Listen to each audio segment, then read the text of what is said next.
Hi my loves and welcome back. So for my new followers, I'm happy you're here, and for my loyal followers, let's get into it. So today we're going to be talking about how I was cheated on. Can you imagine?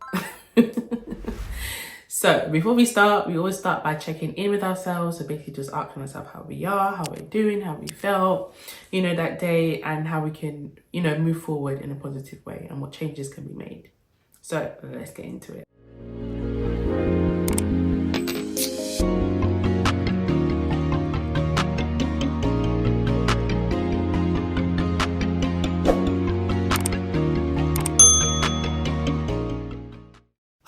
Let's talk about the cheating out here, right? So, where should we start?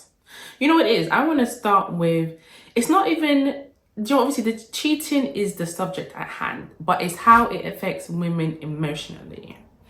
And for those that cheat, if you're not aware, get with the program, okay? Because it's not just the act of, oh, I'm just going to cheat because I want to, or it's fun, or it's enjoyable, or you just want to be out there, yeah? You have to think about the consequences of your action, how it affects others, right? Because in terms of cheating, it's not just the sexual act, it's the emotional part. And some people will say, when they cheat, there's no emotion tied to the other person and they don't really care about the person. It's just a sexual need, right? Or attention. Let me say my own experience in terms of being cheated on.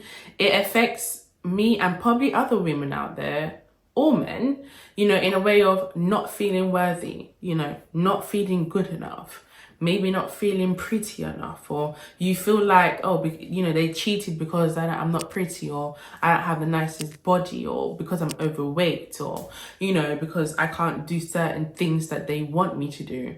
That cheating incident, that occasion, whether it was once or twice, that tunnels into, your partner feeling, 101 things, being paranoid, if they choose to kind of continue with the relationship, it can make them feel paranoid. It has made me feel paranoid, whether, if they're going out, you're like, oh my God, who's he gonna go see, or their phone rings, who's calling him, or texting, who's he texting, or, where is he going, or, is he really going to work, or is he really going to meet somebody else? You know what I mean?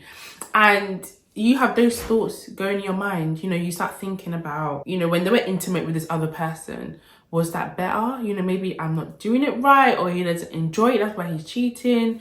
Or you think, oh, you know what, maybe because I've put on weight, or maybe from having children, I felt like, maybe that was the reason why. Or it was because, I wasn't nice enough, or I wasn't pretty enough. And all these things, start to develop bit by bit. And then in turn, sometimes you feel like not worthy enough, you feel hopeless, and then you can easily fall into a depression in that, which is common than you think, right? And in terms of how the cheating affects you, it's more of, in their mind, they're just having fun, right? They're just having fun. But in your mind, you're like, what the hell? Like, you said you love me, but you've done this. You say you care about me, but you've done this. You say you want the relationship and the family to be together, but you've done this, right? And then my question to you guys is, how many times do you have to cheat for you to know that you're hurting this person? Or, what consequence would be enough for you to stop? Is it losing your family, or, losing your relationship, or not being able to see your kids every day? What weighs more? Is it the cheating or being with your family? And if you're not happy, like, it's really not, it's not compulsory to stay with that person. Like, no one's saying you must stay with that person. But if you feel like it's something that you can't control, or it's something that you just like, it's always best just to be honest with that person, because some people might not mind, and if they don't mind, that's their choice. Then at least, you can continue what you want to do without the guilt. But some people do mind. And for those people, it's best for them to know than to be lied to. Because once you're cheating, you are automatically a liar, because you're saying you're going here and you're going somewhere else. So you're automatically a liar already. So we can't trust you, in terms of the words that that's coming out of your mouth. And we can't trust you in terms of how you're thinking and your mindset, right? Because it's not like you just fell into someone's lap. You know, you purposely went there, you spoke to that person, and something don't happen, right? So for those that cheat, understand that even though it's fun for you, it's not fun for others, and understand that the feelings and the emotion on the opposite person that's, you know, that you've done it to is more than just enjoyment. Again, tips, speak to your partner, and, you know, if you want to have an open relationship, have that, you know, and if they don't, move forward and find someone else, but don't continue to hurt that person in that mind thinking that, okay, this person loves me and they continue to hurt me, right?